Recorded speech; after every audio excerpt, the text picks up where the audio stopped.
Hello friends, welcome back to the channel. मैं हूं अंकित, आप देख रहे हैं आउटराइट टेक और इस वीडियो में हम आज बात करने वाले हैं गूगल पिक्सल 7 फ़ोन की।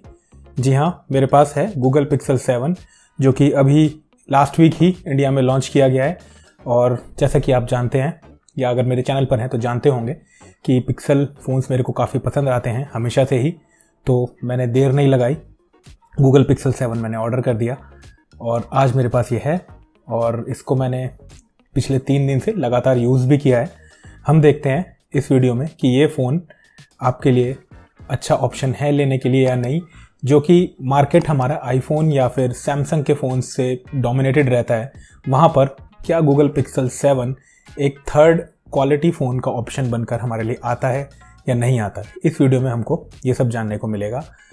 सबसे पहले हम शुरू करेंगे अनबॉक्सिंग से और फिर हम बात करेंगे गूगल पिक्सल 7 के रिव्यू की। तो चलिए शुरू करते हैं।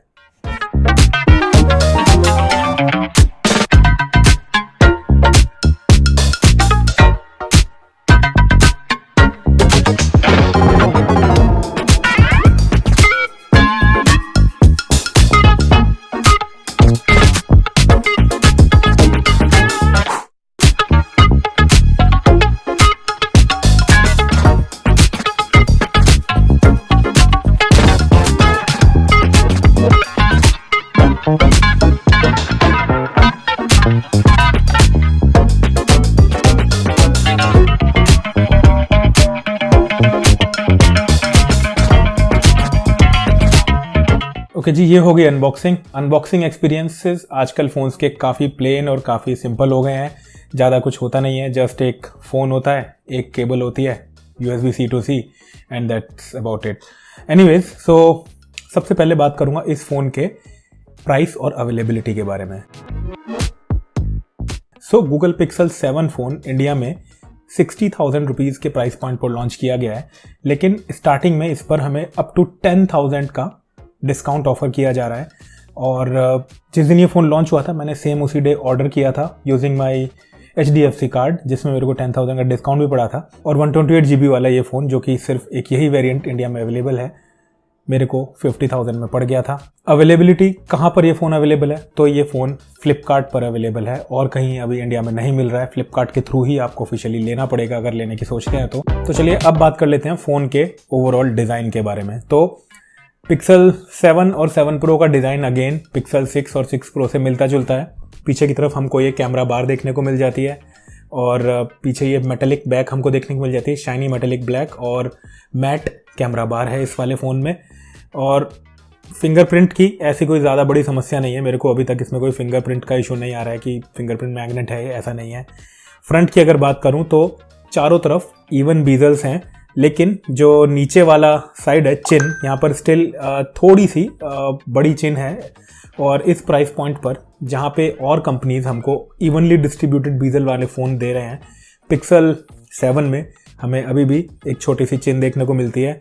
But as you start using it आप इसको थोड़े ही दिनों में नोटिस भी नहीं करेंगे, या फिर आई वुड से कि कुछ घंटों में इसको नोटिस करना आप भूल जाएंगे और अल्टीमेटली आप एंजॉय करेंगे प्योर वैनिला एंड्रॉयड का। टॉप साइड पर कुछ नहीं है, पहले हेडफोन जैक हुआ करता था, अब वो इस फ़ोन में नहीं आता है।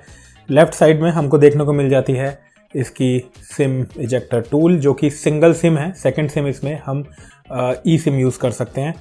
नीचे की तरफ अगर देखें तो यहाँ पर हमको देखने को मिल जाता है USB-C स्लॉट और हमारा स्पीकर ग्रिल। और अगर राइट साइड की बात करूँ तो यहाँ पर मिल जाते हैं वॉल्यूम रॉकर्स और पावर बटन। वॉल्यूम रॉकर्स काफ़ी क्लिकी हैं, पावर बटन भी काफ़ी क्लिकी है। और पावर बटन को अगर मैं प्रेस करके रखता हूँ तो यहाँ पर गूगल असिस्टेंट को लॉन्च कर सकते हैं। और अगर मैं पावर बटन और वॉल्यूम अप बटन को एक साथ प्रेस करके रखता हूँ तो हम इस फ़ोन को पावर ऑफ, शट डाउन वगैरह वाले या रीस्टार्ट वाले ऑप्शंस हमको देखने को मिल जाते हैं। डिज़ाइन ओवरऑल काफ़ी स्लीक, मेरे को काफ़ी पसंद है। हो सकता है आपको पसंद ना हो, कई लोगों को मैंने नोटिस किया ये कैमरा बार वाला डिज़ाइन ज़्यादा अच्छा नहीं लगता है, बट समहाउ मेरे को अच्छा लगने लग गया है पिछले कुछ सालों में पिक्सल फोन्स को इस तरह से देखकर। This design has grown on me और I have tend to start to like it. Colour options जो भी अवेलेबल हैं उनमें मेरे को ब्लैक कलर ही सबसे ज़्यादा अच्छा लग रहा था। सेकंड नंबर पे अगर मैं बात करूं तो मेरे को लेमन ग्रास वाला कलर अच्छा लग रहा था, but still I preferred black. थोड़ा सा चॉइस है, स्टार्टिंग से मेरे को ब्लैक थोड़ा बेटर लगते हैं, तो दैट्स फाइन। चलिए अब बात कर लेते हैं पिक्सल 7 फ़ोन के डिस्प्ले के बारे में। तो यहाँ पर हमको मिलता है 6.3 इंचेस का एक डिस्प्ले, और एज़ कम्पेयर टू पिक्सल 6 जो कि पिछले साल आया था उससे स्लाइटली छोटा है। वहाँ पर हमको 6.4 इंचेस का डिस्प्ले मिलता था, लेकिन आप फ़ोन्स को अगर साइड बाय साइड रख के देखेंगे तो कोई बहुत बड़ा डिफरेंस नहीं है, बहुत ही मार्जिनल सा छोटा सा डिफरेंस है, और डेली यूज़ में आप उसको फील भी नहीं करेंगे। तो थोड़ा सा साइज़ छोटा किया है। उसके अलावा हमको जो सेम चीज़ मिलती है पिक्सल 6 की ही तरह इसमें, वो है इसका 90 हर्ट्ज़ का रिफ्रेश रेट। तो स्क्रॉलिंग और एनिमेशंस स्मूथ आपको दिखेंगे इस फ़ोन में as compared to the phones जिनमें कि 60 हर्ट्ज़ का रिफ्रेश रेट होता है, जैसे कि लगभग इसी के या इससे ज़्यादा की कॉस्टिंग वाले आईफोन 14 का। सो उससे बेटर रिफ्रेश रेट यहाँ पर हमको देखने को मिल जाता है। स्क्रॉलिंग्स बेटर लगने जा रही हैं as compared to iPhone 14, not iPhone 14 pro. Brightness की अगर बात करूँ तो यहाँ पर इस फ़ोन में हमको मिलती है पीक ब्राइटनेस लगभग 1400 निट्स की, और ऑन एन एवरेज ब्राइटनेस जो अगर हम देखेंगे इसको डेली यूज़ में, वो उसमें हमको लगभग 900-950 के आसपास की ब्राइटनेस देखने को मिलेगी, जो कि हमारी आईफोन 14 से ज़्यादा है, उससे ब्राइट फ़ोन है ये। और अगर मैं बात करूं सैमसंग गैलेक्सी S22 की, उससे ये थोड़ा सा कम रह जाते हैं क्योंकि उसकी डेली यूज़ में ब्राइटनेस इससे थोड़ा सा बेटर होती है। सो डिस्प्ले की ब्राइटनेस आईफोन 14 से बेटर है और गैलेक्सी S22 से थोड़ा सा नीचे आ जाती है।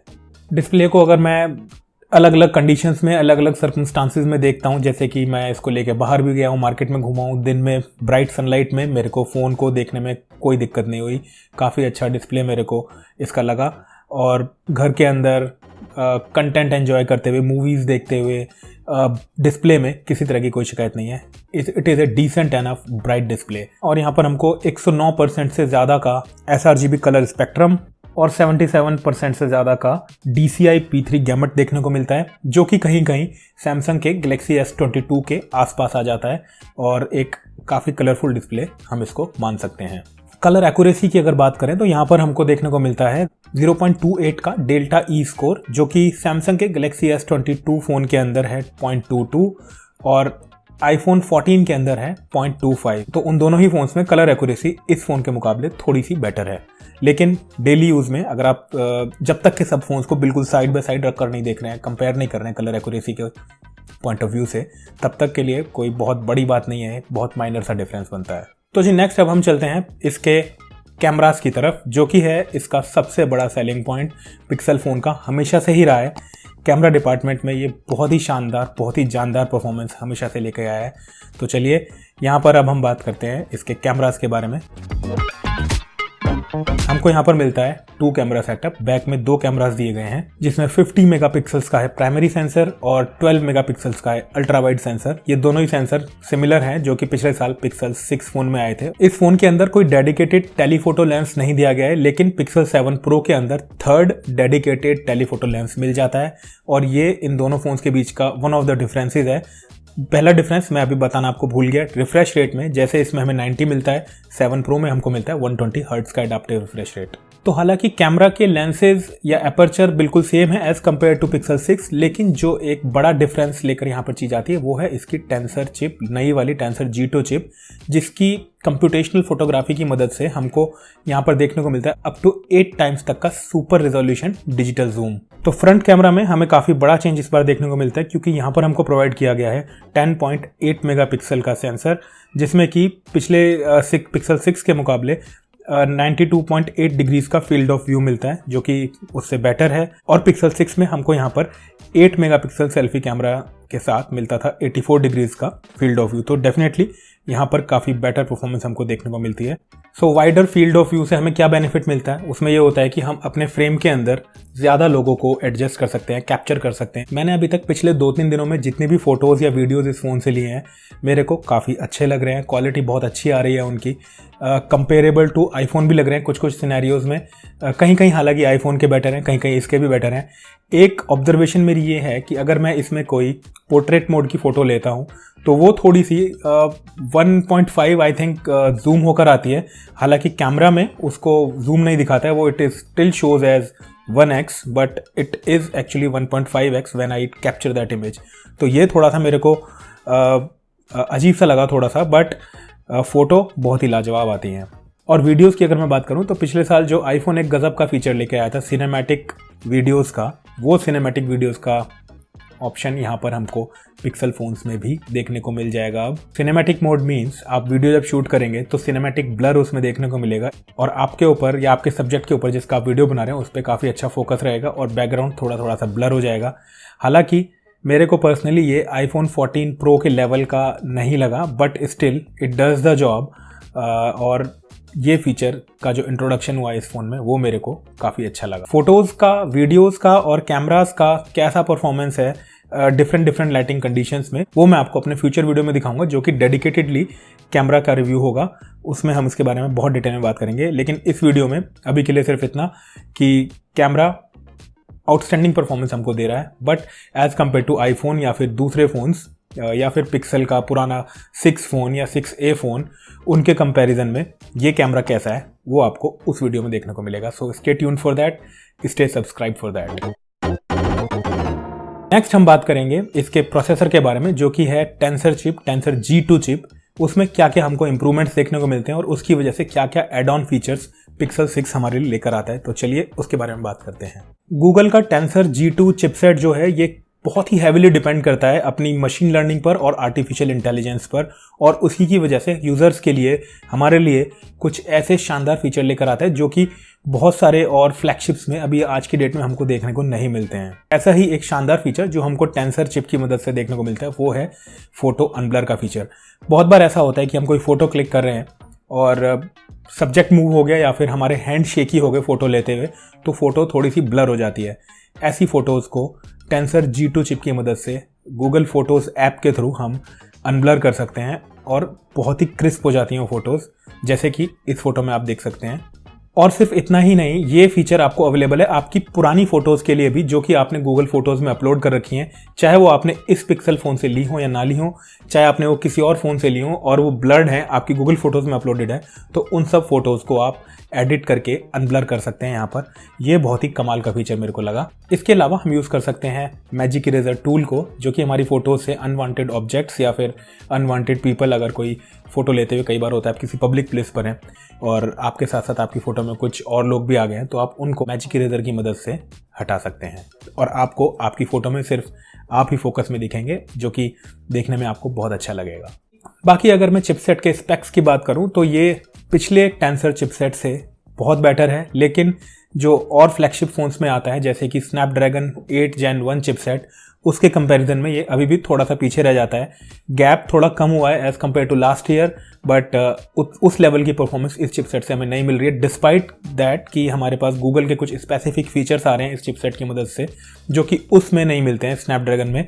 बट स्टिल परफॉर्मेंस को, अगर रॉ परफॉर्मेंस को काउंट करें तो यहाँ पर स्नैपड्रैगन 8 Gen 1 के लेवल की परफॉर्मेंस नहीं मिलती है हमको।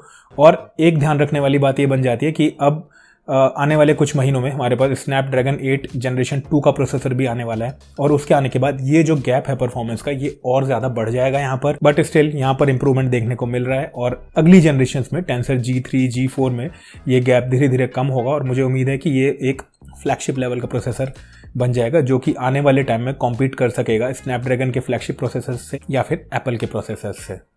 और इसी रीज़न की वजह से मैं आपको ये फ़ोन रिकमेंड नहीं करूंगा अगर आप एक हार्डकोर गेमर हैं। तो अगर आप सिर्फ गेम खेलने के पर्पज़ से फ़ोन लेना चाहते हैं तो शायद ये वो फ़ोन नहीं है, बट अदर दैन दैट बाकी सारे लाइफ के यूज़ के सिनेरियोज़ में ये वो फ़ोन बन जाता है जो कि आपको एक डिसेंट और बहुत ही शानदार परफॉर्मेंस देगा डे टू डे यूज़ में। तो चलिए एक गेम खेलकर हम इस पर क्विकली देख लेते हैं।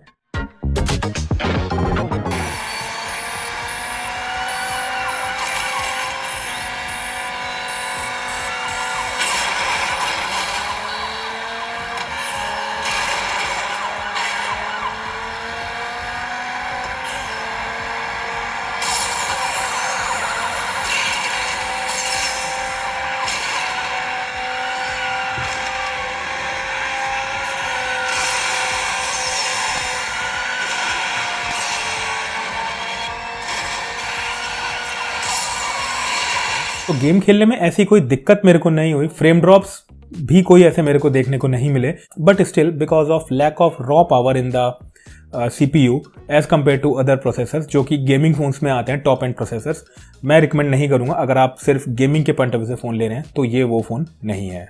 बहुत सारे लोगों को पिछले साल शिकायतें थी कि पिक्सल 6 फ़ोन का जो फिंगरप्रिंट स्कैनर था वो एक्यूरेट नहीं था, अच्छे से काम नहीं कर रहा था, और कई बार तो ऐसी फिंगर्स के टच करने से भी ओपन हो जा रहा था फ़ोन जो कि फिंगरप्रिंट स्कैन करके सेव ही नहीं हुई है।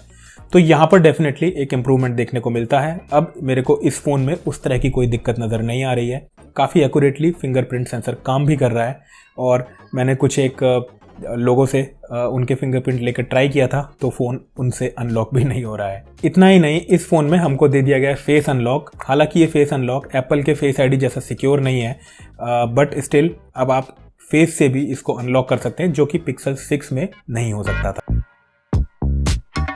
Now it is time to talk about its battery performance. So battery के मामले में अगर बात करें तो पिक्सल 6 में हमको मिलती थी 4614 mAh की बैटरी, और यहाँ पर हमको पिक्सल 7 में दी गई है उससे थोड़ी सी छोटी 4355 mAh की बैटरी। सो थोड़ा सा अजीब डिसीजन, बैटरी का साइज़ कम कर दिया गया है। और डेफिनेटली गूगल हालांकि क्लेम कर रहा है कि टेंसर G2 चिपसेट से बहुत एफिशिएंटली बैटरी यूज़ की जाएगी और हमें उस तरह का इम्पैक्ट देखने को नहीं मिलेगा, लेकिन पिछले 3 दिनों में जितना मैंने इसको यूज़ किया बैटरी थोड़ा सा कंपैरेटिवली जल्दी ड्रेन हो रही है। स्टिल एक दिन मेरे को ये पूरा दे रहा है। मैं सुबह को फुल चार्ज अगर करूं और दिन में इसको नॉर्मल यूज़ करूं तो शाम को 9-10 बजे तक मेरे पास इसमें थोड़ा बहुत बैटरी बची रह जाती है, but you will have to charge it once a day definitely.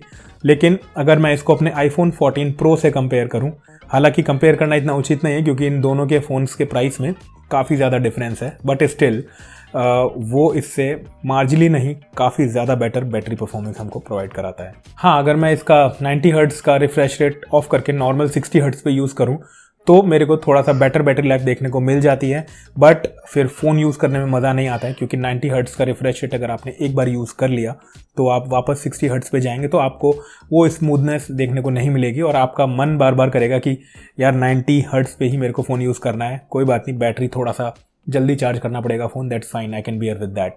ये फ़ोन सपोर्ट करता है अप टू 30 वॉट्स की चार्जिंग, और बॉक्स में जैसा कि आपको पता है चार्जर नहीं आता है, तो अगर आपके पास उस लेवल का चार्जर है जो 30 वॉट सपोर्ट कराता है तो आप इसको 30 वॉट्स की स्पीड पे चार्ज कर सकते हैं।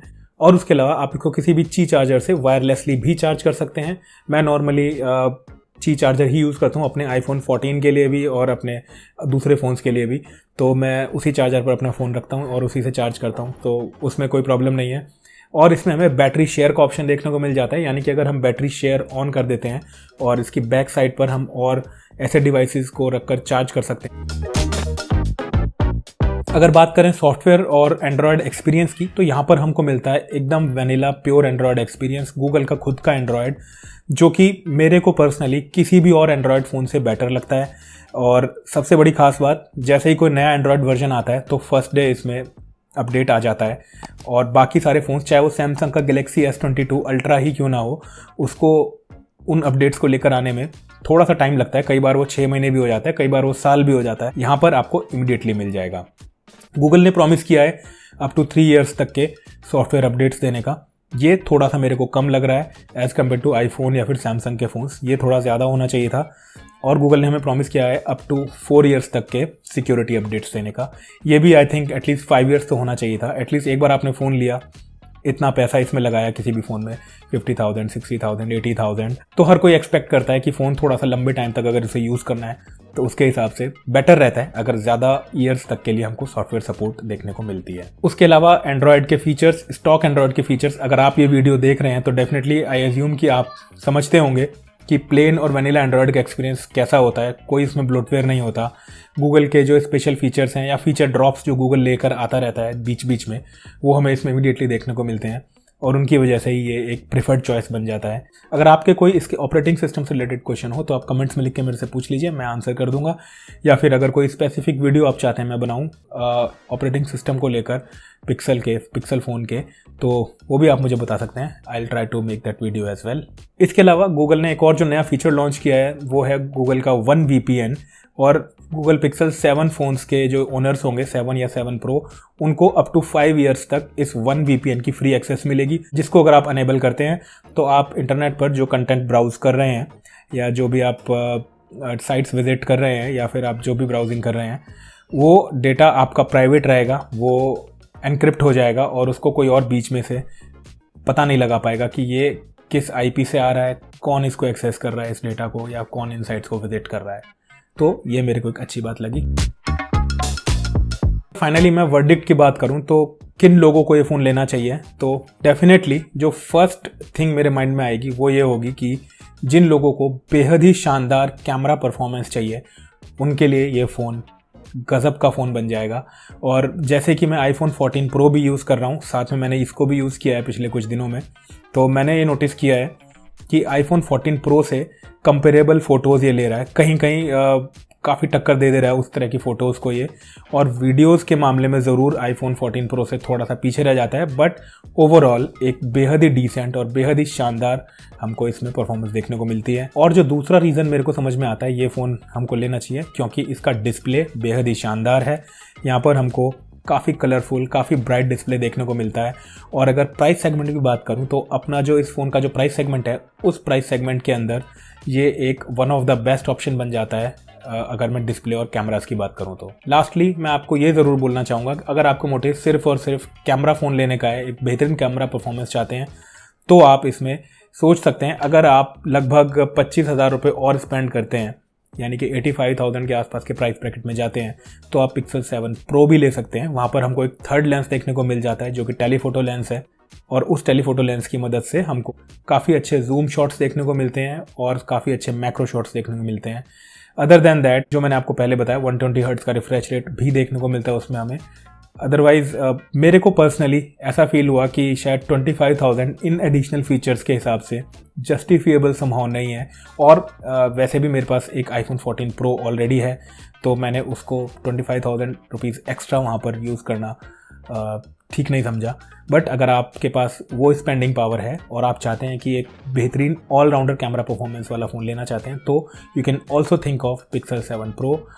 अदरवाइज इस फ़ोन में मेरे को कोई दिक्कत नहीं लगती है और यू कैन टेक इट। और ये भी मैं स्पेसिफाई कर देना चाहूँगा, अगर गेमिंग प्रेफरेंसेस आपकी हैं तो फिर शायद मैं आपको ये सजेस्ट नहीं करूँगा कि आप ये फ़ोन लें, क्योंकि इसमें हमको वो रॉ पावर नहीं मिलती है जो कि और फ्लैगशिप में मिलती है, पर्टिकुलरली गेमिंग फ़ोन से मिलती है। मेनली अगर मैं कहूँ, गेमिंग अगर आपकी कंसिडरेशन नहीं है तो ये फ़ोन आपको कहीं से भी निराश नहीं करेगा। एक बेहद ही शानदार परफॉर्मेंस, इम्प्रूव्ड कैमरा फीचर्स और बहुत ही इम्प्रूव्ड टेंसर चिपसेट जिसकी मदद से मिलते हैं बहुत शानदार फीचर्स, ये एक वर्थ बाई बन जाता है अपने प्राइस सेगमेंट में। सो उम्मीद करता हूँ वीडियो आपको अच्छा लगा होगा। अगर हाँ, तो चैनल को जरूर सब्सक्राइब कर देना अगर अभी तक नहीं किया है, और दबा देना नोटिफिकेशन बेल का आइकन, ताकि आपको मेरे फ्यूचर वीडियोस के अपडेट मिलते रहें सबसे पहले। वीडियो देखने के लिए धन्यवाद। मैं मिलूंगा आपसे अपने अगले वीडियो में, तब तक के लिए बाय बाय, टेक केयर।